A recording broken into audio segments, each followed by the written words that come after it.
SMK Negeri 1 Karangdadap. SMK Negeri 1 Karangdadap is one of vocational high school in Pekalongan Regency, located on Jalan Raya Gedung Kebo, Namersik, Pejaten. MBLB is one of the skill competencies at SMK Negeri 1 Karangdadap to making students concentrate in the areas of office administration, information technology, archives, typing manuscript, telephone handling, and data. The MBLB department has 3 labs and mini office.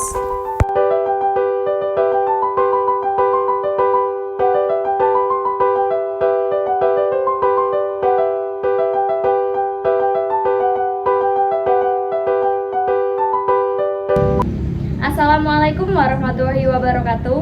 Hello everyone, let me introduce myself. My name is Holisna Zahwa Sabila. You can call me Zahwa. I'm from class 10 MBLB 1 at SMK Negeri 1 Karangdadap. Pada video kali ini, saya akan membahas materi tentang pihak-pihak yang berkepentingan dalam bisnis. Setiap bisnis, baik kecil maupun besar, memiliki banyak pihak yang terlibat di dalamnya. Namun, apakah Anda tahu apa itu bisnis dan siapa saja pihak-pihak yang berkepentingan dalam bisnis? Untuk lebih jelasnya, mari kita simak lebih lanjut. Bisnis adalah kegiatan di mana seseorang atau sekelompok orang membuat, menjual, atau menukarkan barang atau jasa dengan tujuan untuk mendapatkan keuntungan. Dalam bisnis, orang-orang berusaha menciptakan ide-ide baru dan mengembangkan produk atau layanan yang bermanfaat bagi orang lain. Pihak-pihak yang berkepentingan dalam bisnis ada 5. Pertama, pemilik atau owner. Kedua, kreditor. Ketiga, karyawan atau employee.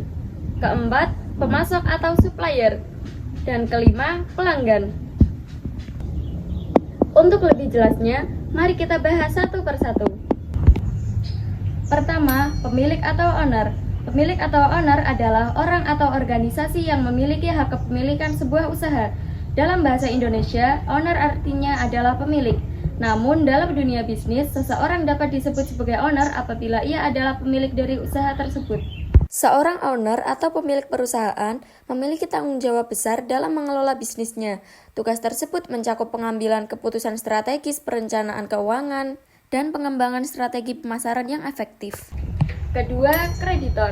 Kreditor adalah pihak yang memiliki tagihan kepada pihak lain atas properti atau layanan jasa yang diberikannya, di mana diperjanjikan bahwa pihak kedua tersebut akan mengembalikan properti yang nilainya sama atau jasa. Pihak kedua ini disebut sebagai peminjam atau yang berhutang. Dalam hukum perdata umum, kreditor dibagi menjadi 2, yaitu kreditor preferen dan kreditor konkuren. Dalam hukum kepailitan, kreditor dapat dibagi menjadi 3 macam, yaitu kreditor separatis, kreditor preferen, dan kreditor konkuren. Ketiga, karyawan atau employee.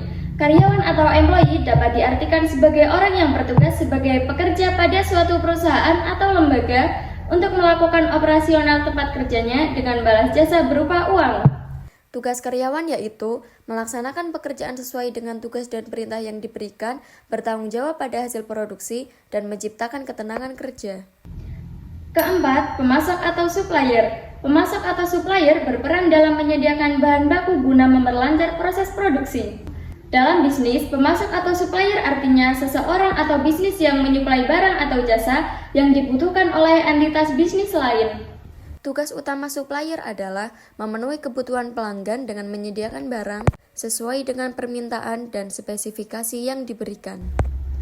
Kelima, pelanggan. Pelanggan merupakan nyawa dari adanya kegiatan berbisnis.